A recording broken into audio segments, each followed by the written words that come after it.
Now, with Julius Randle's ups and downs this season, we've slowly seen the ascension of RJ Barrett becoming the 1A for the Knicks, and we definitely got to clap it up.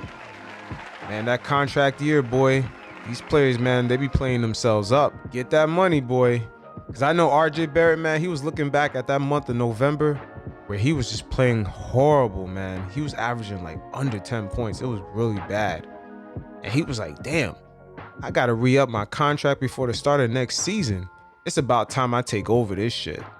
So after coming back from that Christmas, relapse with, I don't know, the protocols or whatever he was going through, as we could all see, was definitely a 180. This guy just took full control of the offense. He's like, I'm putting this on my back. I need that rookie extension signed on the dotted line before the start of next season. And it's not a fluke, you guys, or any type of conspiracy theory. Most NBA players perform really well in their contract years. I mean, come on. There's no need to even think about it. It is what it is. Tell them to bring me my money. Now, as we look at the addition of Kemba Walker this season, it caused a sort of confusion in the pecking order, and we've seen it affect RJ Barrett earlier on in the season. And now it seems like RJ Barrett has kind of taken full control of it because guys didn't really know where they fit in. As we've seen, there were games that were really rare where you saw Julius and RJ performing well at the same time. I mean, guys didn't really know who to trust, where guys were going to be. The chemistry was just kind of off. And Kemba Walker is not really the point guard that the Knicks were kind of looking for. Kind of a point guard to set guys up.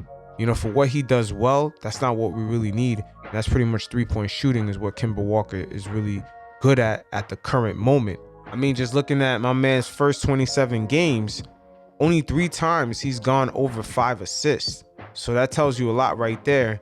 And it seems like RJ Barrett, once again, has taken over and taken full control of his destiny. Because once again, it's about that money.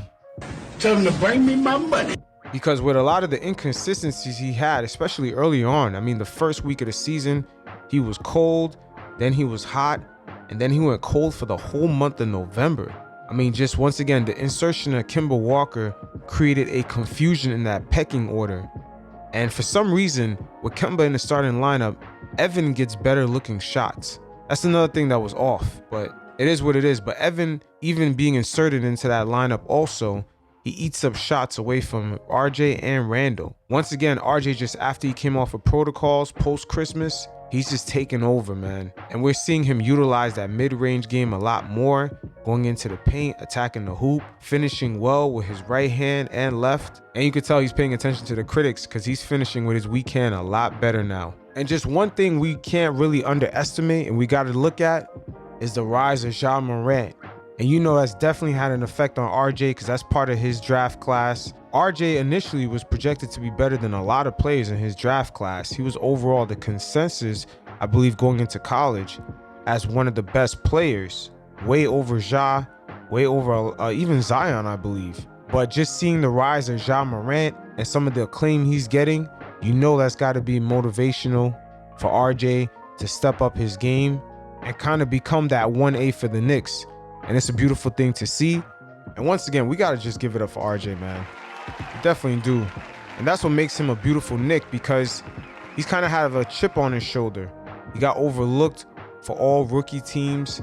And, just a lot of people just didn't think he was going to live up to any type of expectation. And that's what makes him a perfect Knick. He has that chip on his shoulder and he's out there trying to prove himself. So overall, he does have a lot of those aesthetics that we love in our Knick players. And some of those things do embody the overall character and feel of New York City.